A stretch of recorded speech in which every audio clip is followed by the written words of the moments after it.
एक बार फिर से सभी को नमस्कार। एक बार फिर उपस्थित हूँ आपके सामने लेकर के सुंदरकांड के अनेक भाग इससे पहले आपके सामने प्रस्तुत किए जा चुके हैं। क्रमशः आइए आज आगे बढ़ेंगे और चौपाई के वाचन का और सामान्य अर्थ को समझने का प्रयास करेंगे। तो आइए प्रभु श्री राम और भगवती सीता को प्रणाम करके प्रारंभ करते हैं आज के इस पाठ को।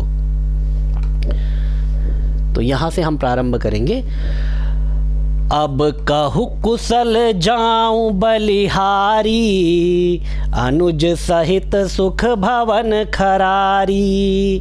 कोमल चित कृपाल रघुराई, कपि केहि हेतु धरी निठुराई। अब कहु कुशल जाऊं बलिहारी। अब आपने कुशलता का समाचार दे दिया है।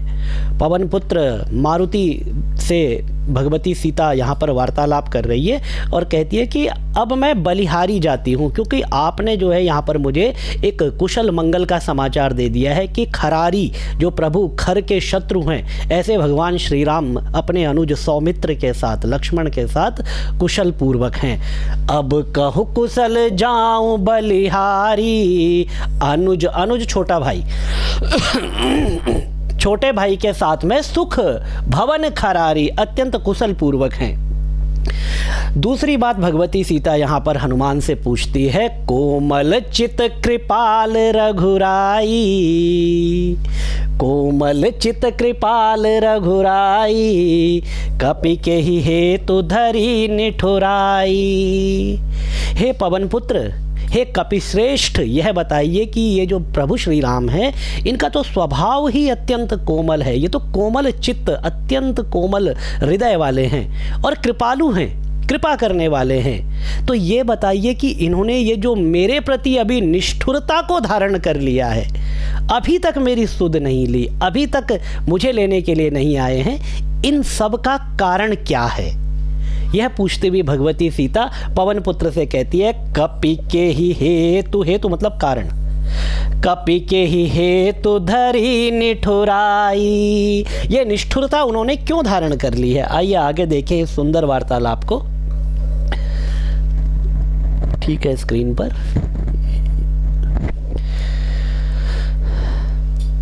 सहज बानी सेवक सुखदायक, कबहुक सुरति करत रघुनायक। कबहु नयन मम शीतल ताता, होई हहि निरखि श्याम मृदु गाता। सहज बानी, उनकी वाणी कैसी है? अत्यंत सहज है। ठीक है, स्वाभाविक वाणी है, या उनका जो स्वभाव है बान, वह भी अत्यंत स्वाभाविक और अत्यंत सरल है। सहज बानी सेवक, और कैसा स्वभाव है? सेवक सुखदायक, सेवक को सदा सुख देने वाला है। कबहुक सुरति करति रघुनायक, कबहुक सुरति करत रघुनायक। कबहु नयन मम शीतल ताता, होई हहि निरखि श्याम मृदु गाता।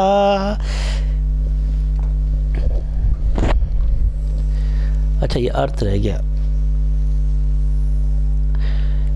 कबहु नयन मम शीतल ताता, मेरे नयनों को शीतलता कब मिलेगी? और शीतलता कैसे मिलेगी? होई हहि निरखी, देख करके श्याम मृदु गाता, उनकी श्याम, उनके जो कोमल अंग है, जो सांवले अंग है, जो सांवला शरीर है, अर्थात प्रभु श्री राम का दर्शन करने से ही अब मेरे मन को शीतलता मिलेगी। ये बताइए मुझे यह शीतलता अब कब मिलेगी? भगवती सीता पवन पुत्र हनुमान से पूछती है। आइए आगे बढ़े।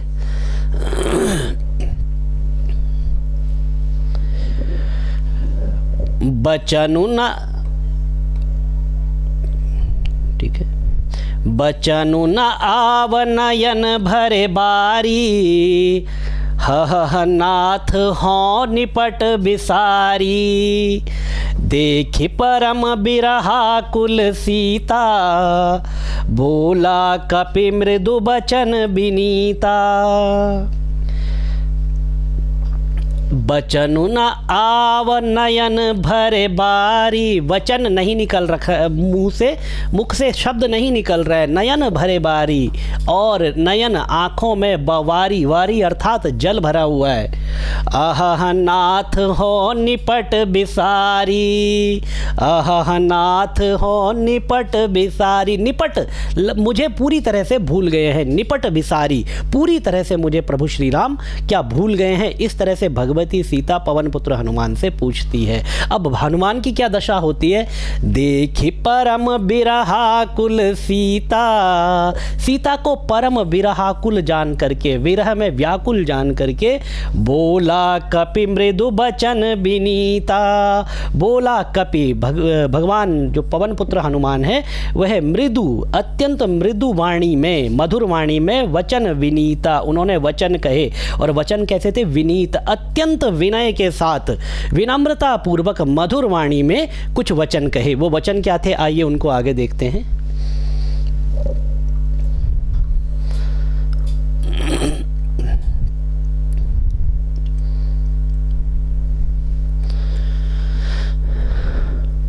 मातु कुशल प्रभु अनुज समेता, तव दुख दुखी सुकृपा निकेता। मातु कुशल प्रभु, प्रभु कुशल हैं, हे माता प्रभु कुशल हैं। अनुज समेता, अपने अनुज सौमित्र लक्ष्मण के साथ में वह कुशल हैं। और दुखी हैं, लेकिन क्यों दुखी हैं? वास्तव में उनको अपना कोई दुख नहीं है कि वह वनवास में हैं या और अन्य प्रकार का कोई शारीरिक दुख, मानसिक दुख उनको नहीं है। उनको एकमात्र दुख है, तो वह दुख है तव दुख दुखी सुकृपा निकेता। केवल आपके दुख से वह दुखी है। तव दुख दुखी सुकृपा निकेता, जो कृपा, सुकृपा निकेता, कृपा का जो निकेत आलय है, जो कृपा का धाम है, जो कृपा का घर है, वह दुखी है। तो क्यों दुखी है? तव दुख दुखी, केवल आपके दुख से दुखी है। जनि जननी मानहु जिया ऊना, तुम ते प्रेम राम के दूना।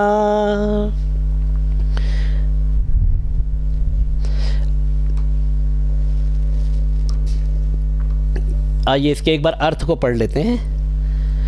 आपके दुख से दुखी हैं, मन में ग्लानि न मानिए। जन जननी मानहु जिया ऊना, और आपसे दूना प्रेम है, मन को छोटा करके दुखी न कीजिए। श्री रामचंद्र जी के हृदय में आपसे दुगना प्रेम है। अत्यंत कहने का तात्पर्य है कि जितना प्रेम आप प्रदर्शित कर रही हैं अभी प्रभु श्री राम को लेकर के, उनके लिए जितना प्रेम आप प्रदर्शित कर रही हैं, इससे दुगना प्रेम प्रभु श्री राम के मन में आपके लिए है। इसीलिए आपको अपने मन में ग्लानि नहीं करना चाहिए, अपने मन से अपने आप को दुखी नहीं करना चाहिए। इस तरह से पवन पुत्र ने भगवती सीता से वचन कहे।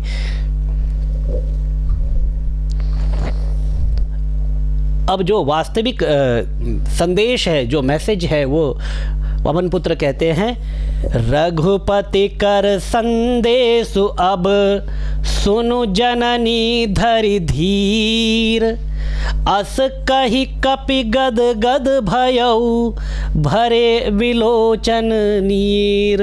हे माता, अब धीरज धरकर श्री रघुनाथ जी का संदेश सुनिए। ऐसा कहकर हनुमान जी प्रेम से गदगद हो गए, उनके नेत्रों में प्रेमाश्रुओं का जल भर आया। अस कही कपि गद गद भयऊ, गदगद हो गए, और भरे बिलोचन नीर, बिलोचन कहते हैं नेत्र को और नीर कहते हैं जल को, तो उनके नेत्रों में जल भर आया, अर्थात प्रेमाश्रु भर आए। आइए आगे बढ़ते हैं, क्या संदेश था उसको पढ़ते हैं।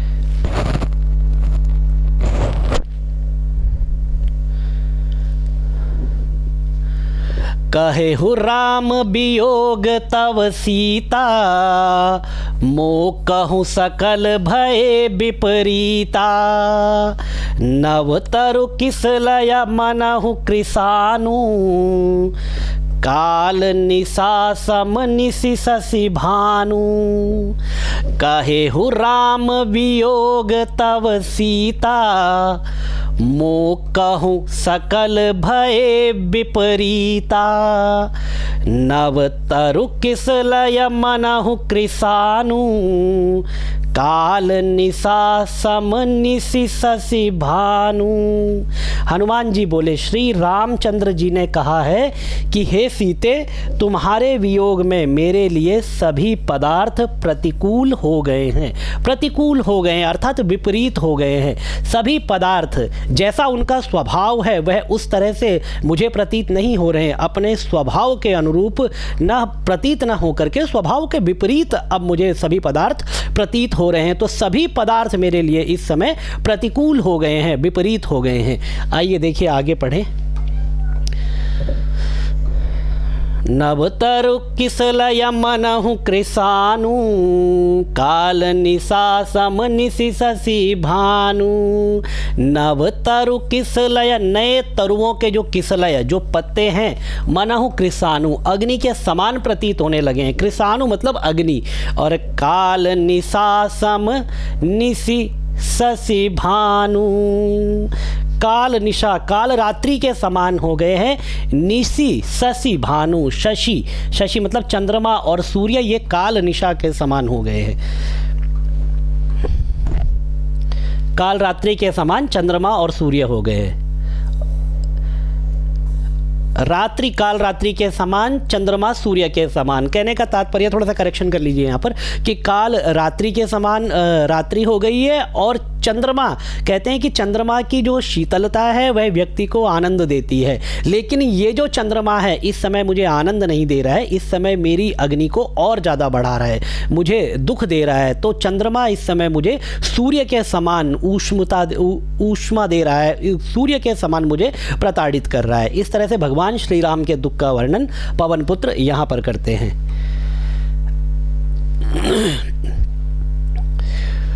कुबलय विपिन कुंत बन सरिसा, कुबलय विपिन कुंत बन सरिसा, बारिद तपत तेल जनु बरिसा, जे हित रहे करत तेई पीरा, उरग श्वास सम त्रिविध समीरा।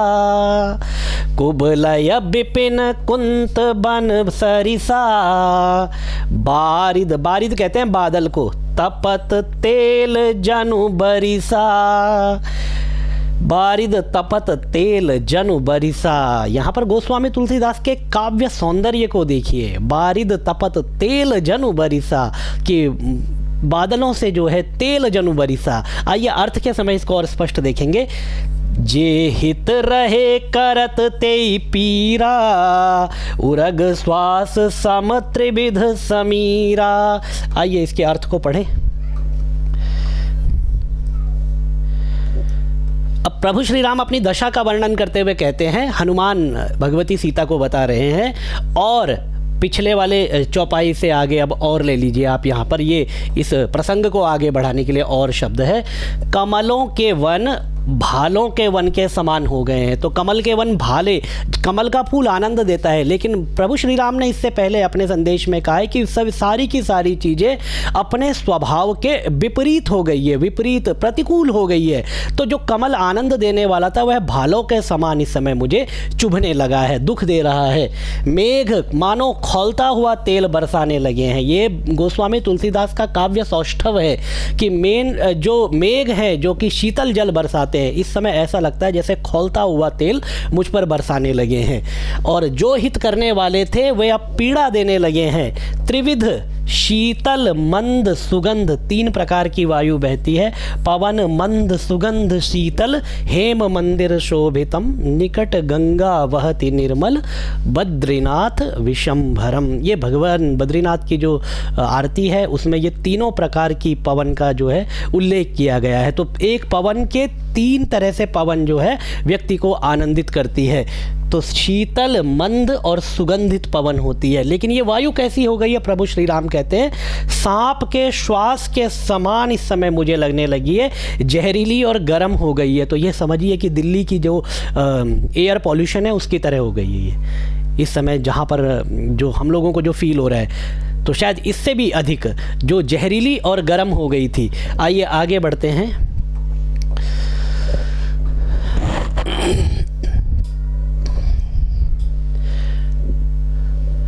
कहे हूँ ते कछु दुख घटी होई, काहि कहूँ यह जान न कोई। तत्व प्रेम कर मम अरु तोरा, जानत प्रिया एक मनु मोरा। कहूँ ते कछु दुख घटी होई, कहे हूँ ते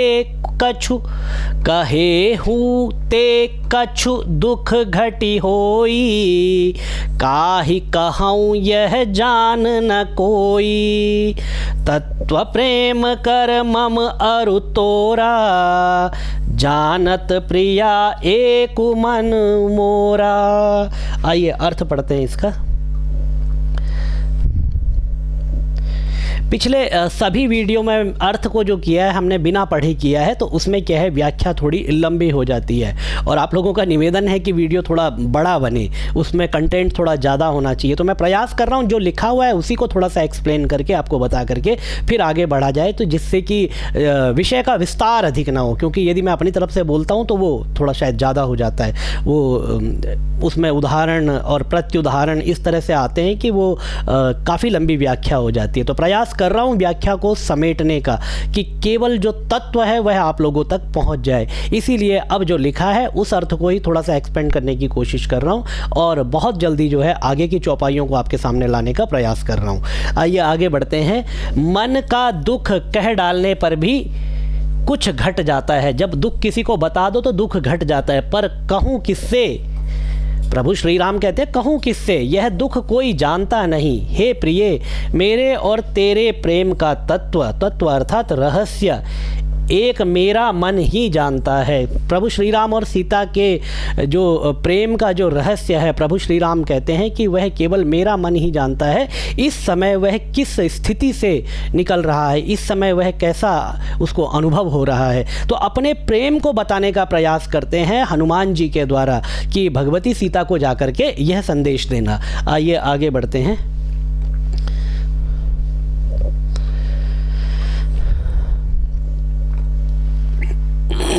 अब मन ही जानता है कि हम दोनों के प्रेम का रहस्य क्या है, लेकिन मन भी अपने पास नहीं है। प्रभु श्री राम कहते हैं कि जो मेरा मन था वह तो अब आपके पास है, हे भगवती तुम्हारे पास है। आइए उसी प्रसंग को आगे बढ़ाते हैं। सो मनु सदा रहत तो ही पाही, जानु प्रीति रसु एतने ही माही। प्रभु संदेशु सुनत वैदेही, मगन प्रेम तन सुधि नहीं तेही। सो मन सदा रहत तो ही पाही, वह मन सदा तेरे पास ही रहता है। प्रभु श्री राम भगवती सीता को कहते हैं बस मेरे प्रेम का सार इतने में ही समझ ले। प्रभु का संदेश सुनते ही जानकी जी प्रेम में मग्न हो गई, उन्हें शरीर की सुध ना रही। प्रभु संदेश सुनत वैदेही, वैदेही विदेह राजपुत्री भगवती सीता को कहा गया है। महाराज जनक को विदेह राज कहा जाता था और उनकी पुत्री वैदेही। जनक नाम के पिता होने के कारण उनका नाम जानकी भी था और सीता उनका नाम रखा गया था। मगन प्रेम तन सुधि नहीं तेही, तन की सुधि नहीं थी, अपने शरीर की भी सुध नहीं थी।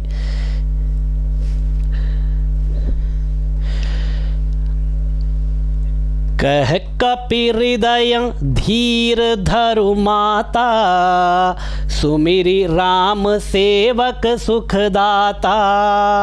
उर आनहु रघुपति प्रभुताई, सुनि मम बचन तजहु कदराई। कहप कपि हृदय धीर धरु माता। कह कपि, कपीश्वर हनुमान ने कहा कि हृदय धीर धरु, हृदय में धैर्य धारण करो। हे माता, हृदय में धैर्य धारण करो और आगे क्या करो? सुमिरी राम सेवक सुखदाता, स्मरण करो सेवकों को, अपने प्रियजनों को सुख देने वाले ऐसे सुखदाता प्रभु श्री राम का स्मरण करो। उर आनहु रघुपति प्रभुताई, रघुपति का जो प्रभुताई है, जो प्रताप है, उर आनहु, अपने हृदय में उसको लेकर के आइए, उसका निरंतर स्मरण करते रहिए, उसके विषय में विचार करते रहिए। आपका ये जो इधर उधर जो ध्यान जा रहा है वो सब इधर उधर जाना बंद हो जाएगा, क्योंकि जिसका ध्यान प्रभु श्री राम में लग गया उसका ध्यान बाकी और कहीं जा नहीं सकता। सुनी मम बचन तजहु कदराई, सुनी मेरे वचनों को सुनो और तजहु त्याग दो कदराई। ये कायरता जो है यहाँ पर कि आप कातर हो रही हैं, आप दुखी हो रही हैं, उस कातरता को, उस कायरता का आप त्याग कर दो। निशिचर निकर पतंग सम, रघुपति बाण कृसानु, कृसानु अग्नि, जननी हृदय धीर धरु, जरे निशाचर जानु, निशिचर निकर पतंग सम। राक्षसों का जो निशिचर निकर, ये जो राक्षसों का समूह है, ये पतंगों, ये कीड़े और जो प्रकाश के प्रति जो आकर्षित होते हैं ना कीड़े, उन कीड़ों के समान है। और रघुपति बाण कृसानु, और प्रभु श्री राम का जो बाण है वह कृसानु, वह अग्नि के समान है। और अग्नि इन राक्षसों को, इन पतंगों को अपनी तरफ आकर्षित कर रही है। अंत में होता क्या है? अंत में सारे के सारे आकर के उसमें जल जाते हैं और अपना अस्तित्व मिटा देते हैं। तो वो यही गति इन राक्षसों की भी होनी है। और जननी हृदय धीर धरु, हे जननी, हे माता, हृदय धीर धरु, अपने हृदय में धैर्य धारण कीजिए और समझिए जरे निशाचर जानु, निशाचरों को ये समझिए कि वह जल गए या जलने वाले हैं। जरे निशाचर, ये समझिए कि बस अभी जले कि तभी जले। तो इस तरह से पवन पुत्र हनुमान भगवती सीता को श्री राम का संदेश भी देते हैं और साथ में धैर्य और साहस और उनको हिम्मत देने का भी कार्य करते हैं। तो आज के वीडियो में बस हम इसी दोहे के साथ में यहीं तक अपने पाठ को रखेंगे। अगला जो वीडियो होगा इसमें इससे आगे आपको वीडियो फिर से प्राप्त होगा। आज के वीडियो को हमारे स्पॉन्सर किया है आदरणीय सुशील कुमार दत्ता जी ने, और साथ में बलजिंदर सिंह जी ने और श्री राम कुमार पांडे जी ने। तो बहुत बहुत धन्यवाद आप सभी का। आपके प्रयासों से यह वीडियो बाकी लोगों तक भी पहुंचेगा, बाकी लोग भी इसका आनंद लेंगे। तो निसंदेह प्रभु श्री राम की कृपा आप पर निरंतर बनी हुई है। तो आप निरंतर अभ्यास करते रहें। प्रभु श्री राम के चरणों में आप सभी का ध्यान सदैव बना रहे।